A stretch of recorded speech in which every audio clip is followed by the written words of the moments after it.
Há muito tempo se diz que o dólar é errático, o índice é direcional. Hoje eu quero desmentir um pouco disso, quero te mostrar por que isso é uma mentira, é uma falácia. E quero demonstrar que é por esse motivo mesmo que o índice, sendo muito errático e muito violinador, digamos assim, é um ativo que não é tão bom você operar em curtíssimo prazo, tá? Mas primeiramente, se inscreva no canal, ativa o sininho, deixa o like nesse vídeo aí, tá? Antes de começar, por que que falam isso, tá? Qual que é o motivo que falam que o dólar é errático e o índice é direcional, tá? Bom, para ser sincero, a origem disso eu não sei. Só sei que foi algo difundido aí desde 2019, por aí 2020, onde algumas pessoas falavam que o dólar ele é um ativo bom para fluxo porque ele é errático, ou seja, ele faz movimentos de alta ou de baixa sem seguir uma tendência definida, sem ele seguir topos e fundos, ascendentes, descendentes e assim por diante. E o índice não, ele vai para cima, vai para cima, para baixo, e numa tendência para cima, uma tendência para baixo e assim por diante. Mas não acontece isso.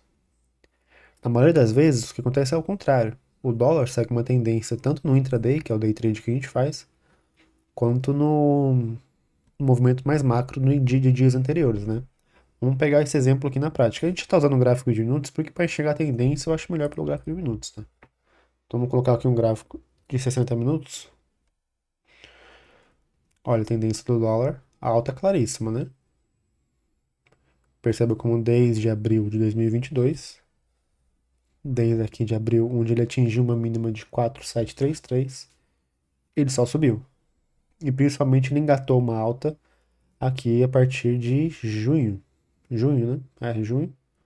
Uma alta aqui de 600 pouquinhos pontos, olha aí. Se você vê no macro assim, qual foi o motivo maior dessa alta, né? Foi a pressão de alta de juros americano, o dólar ganhando paridade em relação a várias outras moedas, faz com que o dólar se valorize em relação ao par real, né, que é o que a gente opera, é o dólar par real, e isso faz com que o dólar aqui suba e que a gente opera uma tendência de alta, tá? Você só vai operar comprado nesses momentos? Não. Até porque no intraday o movimento é diferente, né? Às vezes esses players querem realizar um pouquinho, ou às vezes eles querem aumentar a posição, não, eles querem realizar um pouquinho da posição de compra que eles estão fazendo de hedge, ou até mesmo vem uma força contrária de quem está vendendo mais para trás ainda, e acaba o preço caindo em alguns momentos. Mas essa queda não passa dessa região dos 4,70 aqui, onde ele atingiu anteriormente. Ele não passa da região, ele não passa da região dos 5,200 aqui, ó.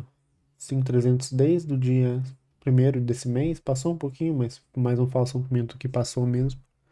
Então se mantém aqui nesse range de cima, olha só, que é o range onde ele estava lá em fevereiro, tá? É esse range aqui de cima. Então se ele passa esse range e ganha essa região aqui, ele vai para um outro range, que é o range de cima, e ele opera mais tendencioso para compra ainda. Mas o que eu quero dizer com tudo isso? Bom, vamos ver o índice agora. Se a gente colocar no gráfico de 60 minutos, logicamente ele vai estar em tendência, né? Vamos ver, vamos ver. 60,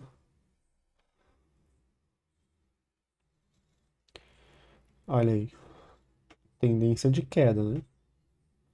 Tendência de queda desde junho de 2021, onde ele atingiu 143 mil pontos e travou nessa região aí dos 100 mil, que é uma região muito importante dele, né? Mas o que eu quero dizer? Vamos analisar a mesma janela de tempo, né? Aqui era junho de 2022, né? Tá certo. Aqui, vamos analisar desde junho de 2022. Aqui, ó. Tendência de queda altíssima, justamente pelo motivo do dólar estar em alta. Mas, como a gente não opera nesses gráficos de tempo, nesses tempos maiores, a maioria do público do meu canal não faz swing trade, muito menos em dólar, né, que é bem caro. Vamos analisar os 5 minutos, por exemplo. Vamos colocar um gráfico de 5 aqui. Depois vamos comparar. Olha o gráfico de 5 de hoje. Tem como você operar o mercado assim, totalmente lateral? Não. Não tem como.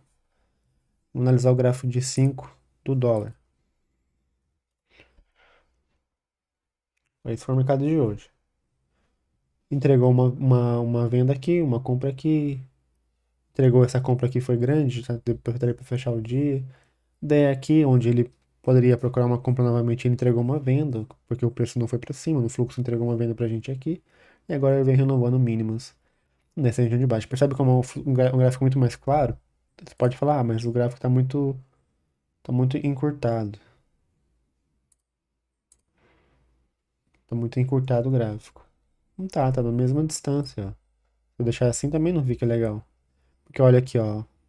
Uma região aqui de 500 pontos, depois 400, depois ele desceu para a mesma região que tava. Daí ficou nessa região aqui do... Esse aqui é o dia de ontem, né? Esse ficou nessa região aqui um tempão, tarde toda praticamente. Aí hoje, né?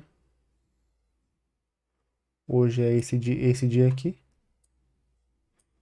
Ó, ele entregou esse movimento aqui, ó. Tem como você operar isso? Tem como você vender aqui, né? Mas dificilmente ele entregaria uma venda para você aqui, a não ser que você tivesse marcado esse ponto aqui de cima, né? Aqui, ó. Então você venderia aqui e fechou. Mas o índice, na maioria das vezes, ele vai te violinar muito mais do que te violina o dólar. Por quê? Porque como no índice, por cada lote, cada região, cada preço, ele tem menos liquidez do que tem o dólar, ou seja, no dólar para você passar de um nível de preço para o outro é mais demorado, no índice é muito mais rápido, porque tem muito mais robôs, tem muito menos... os preços, as regiões de suporte e resistência são maiores, né, são mais extensas, ele é mais volátil. Então, você entra num ponto aqui, por exemplo, você entra vendido aqui.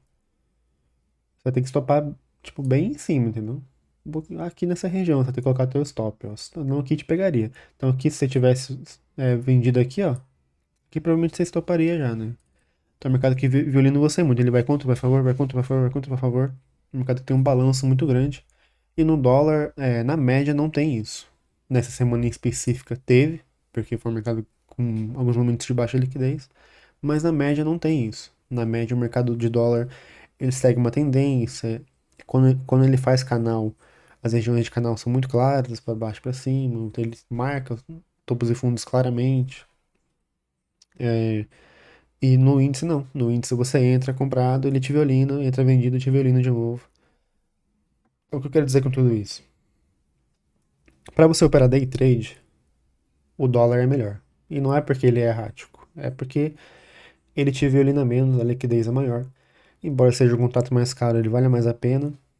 Quanto mais caro, você geralmente vai operar mais alavancado, né? Mas ele vale mais a pena porque é um mercado mais direcional, por incrível que pareça. Não é errático, ele é um dólar é mais direcional, ele segue as tendências macroeconômicas do exterior, aqui do Brasil também ele segue.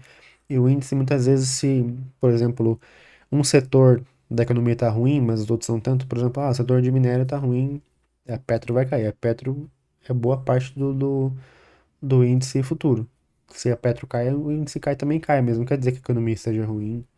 É só uma aversão a risco àquela ação que faz com que o preço do índice caia. Então, tem muitos fatores que correlacionam com o índice e que no dólar não existe isso. O dólar é só dólar e correlaciona com a economia e com a aversão ao risco, só isso. Então, se existe aversão ao risco, existe proteção em câmbio, faz com que o preço suba do dólar. Basicamente, esses vão ser os motivos do dólar subir e do dólar descer. Já o índice tem muitas saídas, muitas entradas, o que complica um pouco, principalmente se você é iniciante ou se você não tem muito estômago para aguentar um balanço negativo positivo a todo momento. Então, opere dólar. Se for para outro ativo, faça swing trade em ações, que é mais tranquilo. Faça swing trade em criptomoeda, que também é um pouquinho complicado, que tem um balanço alto, mas a gente pode comentar sobre isso outro dia. E faça trade em opções. Evite operar o índice futuro num gráfico de tempo ou num período muito curto, porque ele complica, ele é bem violinador, tá? Então era isso que eu queria falar pra você hoje, um vídeo bem simples. E é isso aí, tamo junto. Ótimos trades pra você. Um ótimo fim de semana. Valeu.